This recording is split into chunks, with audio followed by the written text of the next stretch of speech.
নমস্কার বন্ধুরা, আবার একটা নতুন ব্লগ নিয়ে আমি এসেছি। তো আমার ইউটিউব চ্যানেলের নাম হচ্ছে গ্রিন ভিলেজ অ্যান্ড নার্সারি। তো গ্রিন ভিলেজে সবাইকে স্বাগতম। তো আমি আজকে নতুন যে ব্লগটা নিয়ে এসেছি সেটা হচ্ছে কি গুলবাঁধা গাছ কীভাবে পটিং করতে হবে। তো অনেকেই আছে মার্কেট দিয়ে গাছ কিনে নিয়ে এসে বসানোর পরে 1 সপ্তাহ 2 সপ্তাহ গাছ পরে মারা যায়। তো কীভাবে বসাতে হবে সঠিক পদ্ধতি না জানলে তো গাছ তো মারা যাবে, এটা তো কমন ব্যাপার। তো এই জন্য বলছি আজ আমি সঠিক পদ্ধতি কীভাবে গাছ বসাতে হবে সেই জন্য আমি নতুন গাছ নিয়ে এসেছি। আজকের আমাদের অর্ডার আছে গাছে। তো আমরা নতুন পট এবং নতুন টব, নতুন গুলবাঁধা গাছ নিয়ে এসেছি। চলো আপনাদেরকে আমি দেখাচ্ছি কীভাবে পটিং করতে হবে।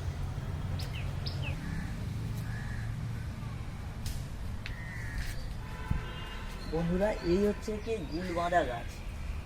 আমি আপনাদের দেখাচ্ছি কীভাবে আমরা গুলবাঁধা গাছ নিয়ে আসি। তো এগুলো আমরা মার্কেট থেকে কিনে নিয়ে আসি। দেখো বন্ধুরা, এগুলো হচ্ছে গুলবাঁধা গাছ, এগুলো গুলবাঁধা গাছ। তো এই যে গুলবাঁধা গাছ কীভাবে পটিং করব, কিছুদিন পরে মারা যায়। কারণ আমি এটা আগেও বলেছি যে এগুলো মারা যায়।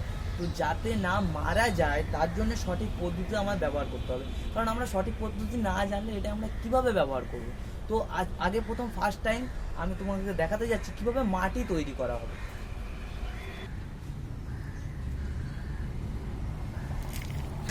বন্ধুরা, হচ্ছে কি এটাই মাটি, ঠিক আছে, কিন্তু এটা মাটি, এই মাটিতে ডাইরেক্ট আপনারা কখনোই গাছ বসাবেন না। যখন দেখবেন যে মাটি পুরো টবের মাটি আমরা চেঞ্জ করে রেখেছি, এগুলো দেখুন পুরো টবের মাটি চেঞ্জ করে রাখা হয়ে আছে, এই ডাইরেক্ট এই মাটিতে আমরা কখনোই গাছ বসাবো না। কারণ এই মাটিতে এর কোনো না প্রোটিন, প্রত্যেক গাছের সব কিছু সার বিষ যেগুলো আমরা ইউজ করি এগুলো দেওয়া আছে। তো নতুন গাছে ফের এইভাবে গাছ বসানো যায় না। তো এর সঙ্গে আমরা নতুন ভার্মি মেশাবো, ঠিক আছে। এটা হচ্ছে কি আমাদের ভার্মি কম্পোস্ট। তো এখানে আমরা ভার্মি কম্পোস্ট মানে মেশাবো। কারণ একটা গাছে আমি আপনাদের শুধু দেখানোর জন্য একটা গাছকে আমরা পটিং করে দেখাবো যে কীভাবে ভার্মি কম্পোস্ট কতটা দিতে হয়। তো ওর সঙ্গে আমরা গাছে বসানোর জন্যে প্রথমত 1 মুঠো ভার্মি কম্পোস্ট নিয়ে নেবে, মাটিটাকে ভালো করে সুন্দর করে একসঙ্গে মেশাবে, ঠিক আছে।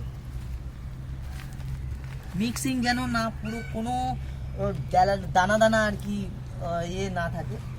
তো মেশানোর পরে আমাদের একটা টেকনিক দেখতে হবে যে আমাদের মাটিটা মেশানোর পরে যেটা কমপ্লিটলি হয়ে গেছে, যে এই মাটিটা হয়ে গেছে এর মধ্যে এবার বসানো যাবে।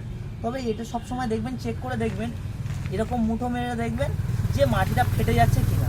যদি ফেটে যায় তাহলে জানবেন যে এটা সঠিক পদ্ধতি, যে মাটি মেশানো হয়ে গেছে, ঠিক আছে। কারণ এটা প্রথম দিয়ে অনেকটাই মেশানো আমি মিশিয়ে রেখেছিলাম, কারণ একসঙ্গে তো তাড়াতাড়ি করে ভিডিও বানানোর জন্য হয় না কমপ্লিট করা। তো ওই জন্য আমি আপনাদের দেখিয়ে দিলাম। আর নতুন টবকে কী করবেন, আমরা তো সবাই জানি যে এর মধ্যে বড় বড় ইটের টুকরো বা টব ভাঙা হোক আর যাই হোক এর মধ্যে দিতে হবে জল পাসের জন্য। তো এটা হচ্ছে নতুন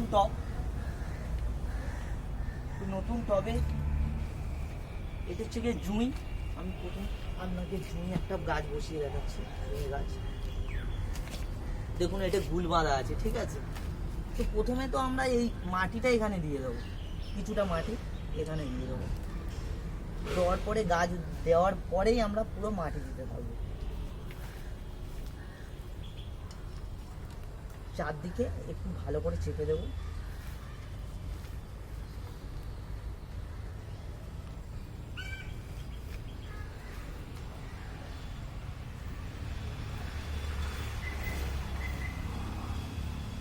পুরোপুরি আমরা ভরবো না, কারণ পুরোপুরি ভরলে জল এর মধ্যে পুরোটাই যাবে না। তো আর জল সব থেকে বেশি গুলবাঁধা গাছে জল কোনো রকমভাবে এখানে